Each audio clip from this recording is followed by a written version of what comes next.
आज की इस वीडियो में हम बात करने जा रहे हैं, यदि आप कोई व्यक्ति को पैसा उधार दे दिया है और आपने कोई भी लिखा पढ़ी नहीं किया है, तो ऐसे स्थिति में वो पैसा आप कैसे वापस ले सकते हैं।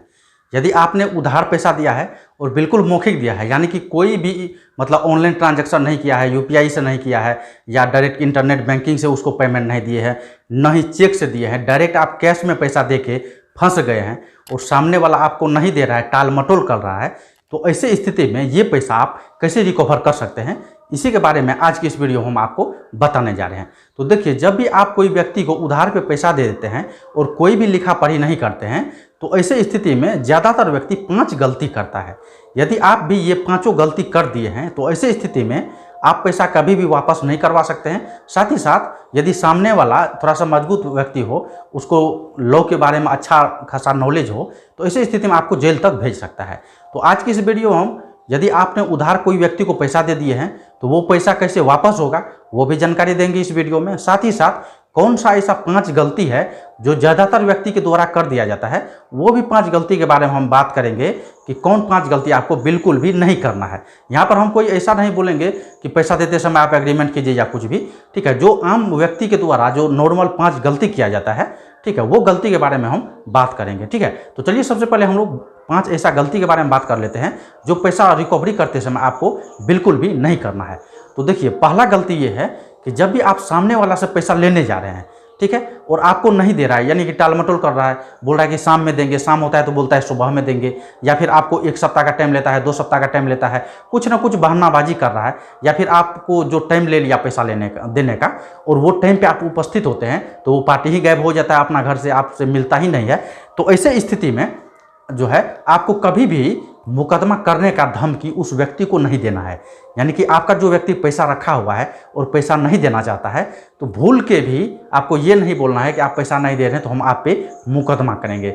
यदि आप मान लीजिए उस पर मुकदमा करने का धमकी दिए तो वो भी जो है पर के कोर्ट में सोना पिटीशन दे सकता है, या आपके ऊपर कोई रंगदारी का या कोई भी अलग से जो है मामला बना के कोर्ट में डाल सकता है, क्योंकि उसको ये पता हो जाएगा कि आप जो है उस पर केस करने वाले हैं और वो आपको पैसा नहीं दे रहा है, इसका मतलब उसका आर्थिक स्थिति उतना ठीक नहीं है, या फिर ऐसा भी हो सकता है वो आपका पैसा को बेईमानी करना चाहता है, ठीक है। तो कभी भी आपको ये नहीं बोलना है कि हमको आप पैसा नहीं दे रहे हैं तो ऐसी स्थिति में हम आपके ऊपर मुकदमा करेंगे, ठीक है। तो ये पहला पॉइंट था। दूसरा पॉइंट है कि कभी भी आपको मारपीट नहीं करना है, क्योंकि यदि आपका तो पैसा वैसे भी फंसा हुआ है और यदि आप चाहेंगे कि मारपीट करके पैसा वसूले तो ये संभव नहीं है। साथ ही साथ यदि आप मारपीट करेंगे तो ऐसी स्थिति में आपको जेल तक जाना पड़ सकता है, तो आपको ये चीज़ से भी बच के रहना है।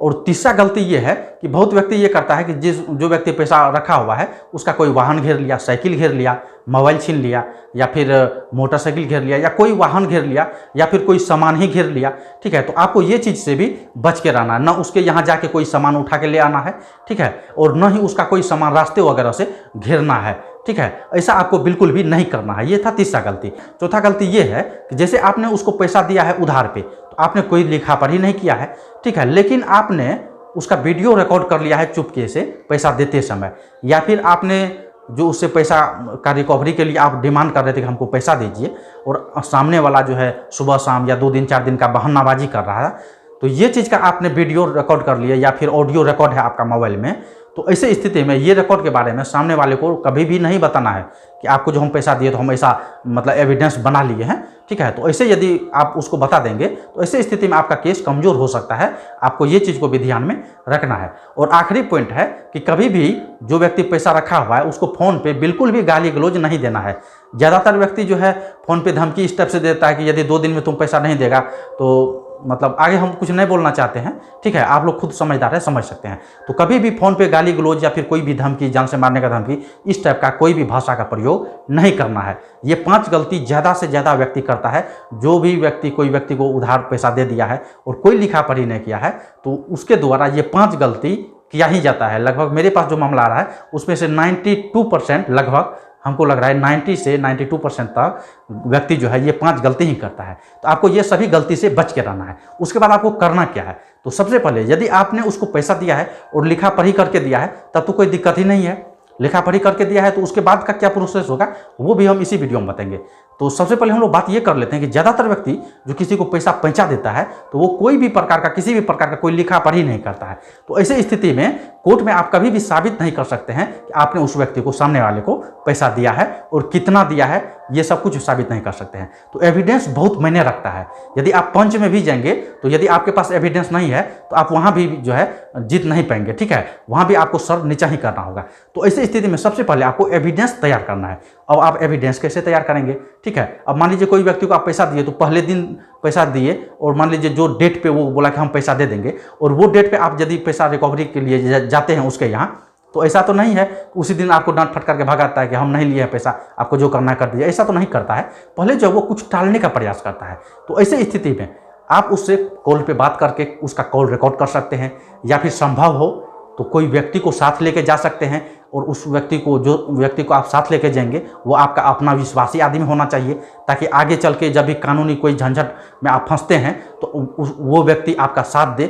आपको ये विश्वास उस व्यक्ति पे होना चाहिए जिसको आप साथ लेके जा रहे हैं गवाह के लिए, ठीक है। और उस गवाह के सामने आप उससे पैसा मांगेंगे और यही काम को आप 2-3 बार रिपीट कर सकते हैं, अलग अलग गवाह तैयार करवा सकते हैं। साथ ही साथ उसका जो भी कॉल रिकॉर्ड है या फिर वीडियो रिकॉर्ड है, कुछ भी आप रिकॉर्ड कर सकते हैं। आजकल पेन में भी कैमरा आने लगा है, ठीक है। तो ऐसे जो है ये छोटा मोटा एविडेंस पेन का कैमरा से भी बनाया जा सकता है, या फिर उसको आप व्हाट्सएप पे वॉइस कॉल के, मतलब वॉइस कॉल में पूछ सकते हैं या पैसा मांग सकते हैं कि कब आप पैसा दे रहे हैं, इतना पैसा मेरा है, ठीक है, फलाने काम के लिए आपने लिया था, आपका वो काम भी हो गया है, आपने साथ ही साथ ये भी बोला था कि मतलब फलान डेट पे हम आपको पैसा दे देंगे, वो डेट भी खत्म हो गया, आप कब पैसा दे रहे हैं, इस टाइप से आपको मतलब बात करना है। या फिर आप उसको ईमेल से जो है जानकारी ले सकते हैं कि आप कब पैसा दे रहे हैं। इस प्रकार का टोटल आपको जो है सबसे पहले एविडेंस इकट्ठा करना है। यदि आप एविडेंस इकट्ठा कर लेते हैं तो अब आपके मन में ये प्रश्न आया होगा कि क्या हम जो कॉल रिकॉर्ड कर लेंगे या फिर वीडियो रिकॉर्ड कर लेंगे तो ये सब कोर्ट में मान्य है या नहीं। तो आपको बता दें, आप कोई भी वीडियो रिकॉर्ड करते हैं या फिर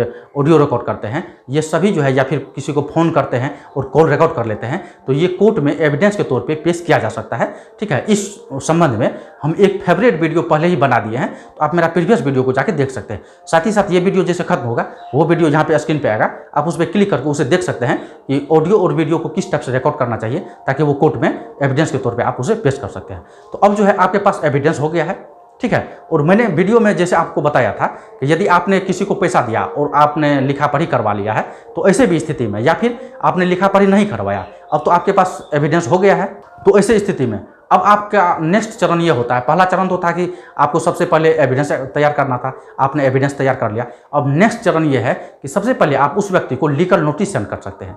तो लीगल नोटिस देखिए आप खुद से भी तैयार करके भेज सकते हैं।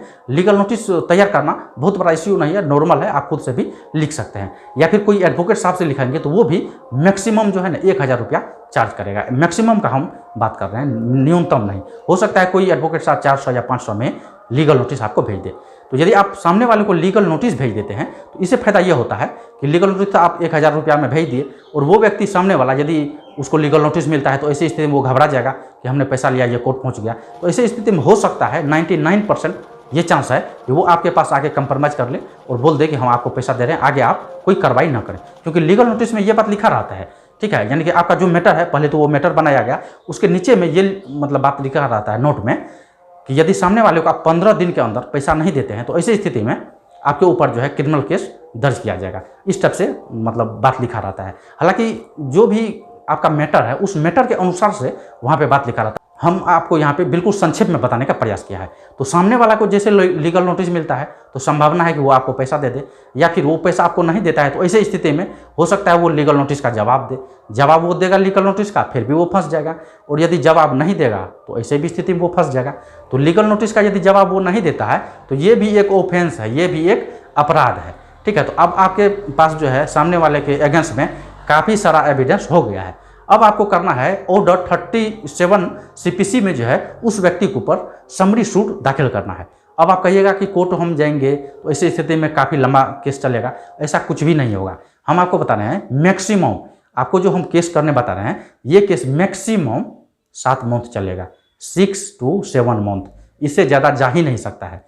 जैसे आप सामने वाले पे समरी सूट करेंगे तो पार्टी को जो है तुरंत नोटिस जो है इश्यू हो जाता है, और नोटिस मिलने के 7 दिन के अंदर उसे जवाब दाखिल करना होता है, ठीक है, मतलब कोर्ट में अपियर हो गए अपना पक्ष रखना होता है। तो जब भी सामने वाला कोर्ट में अपियर होकर अपना पक्ष रखेगा तो उसको एडवोकेट साहब भी करना होगा, तो एडवोकेट को भी उसे फी देना होगा।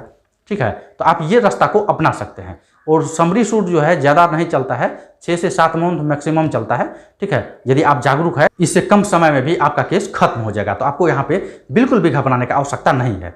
अब आपके मन में प्रश्न होगा कि हम तो बहुत व्यक्ति को पैसा दे दिए, 20-25 आदमी को पैसा दिए हुए हैं, क्या सभी के साथ हमको यही प्रोसेस अपनाना है? तो इसका जवाब है बिल्कुल नहीं। यदि आप एक व्यक्ति को कोर्ट में घसीटते हैं ना, तो दूसरा खुद आपको खोज के आपका दरवाजे पे पैसा लेके आ जाएगा, लेकिन आप कुछ करते ही नहीं है। बहुत व्यक्ति सोचता है कि 10,000 का तो बात है छोड़ देते हैं, 25,000 का तो बात है छोड़ देते हैं। तो ये छोड़ने का जो कारण है ना, ये आगे चल के ऐसा होगा, यदि कोई व्यक्ति को आप प्रॉपर्टी खरीदने के लिए 2 लाख रुपया दे देते हैं तो वो बोलता है ठीक है कल जो है एग्रीमेंट कर देंगे, और एग्रीमेंट करने से मुकर जाता है। अब वो 2 लाख आपको नहीं देगा। ठीक है, और यदि आप कोर्ट में उसको घसीट देते हैं तो उसको भी ये याद रहता है सामने वाले को कि ये आदमी बहुत खतरनाक है, मतलब इससे पंगा लेना उचित नहीं है। तो आपको ये चीज़ करना चाहिए। साथ ही साथ यहाँ पर एक चीज़ बताना बहुत जरूरी है, यदि कोई व्यक्ति आपसे करार करके पैसा लेता है, करार का मतलब एक ऐसा इकरारनामा करता है मौखिक और बोलता है कि आज आप हमको 50,000 रुपया दीजिए, 30 दिन के अंदर आपको हम ये पैसा लौटा देंगे, और 30 दिन क्या 50 दिन गुजर जाता है, वो पैसा लौटाने का नाम ही नहीं ले रहा है।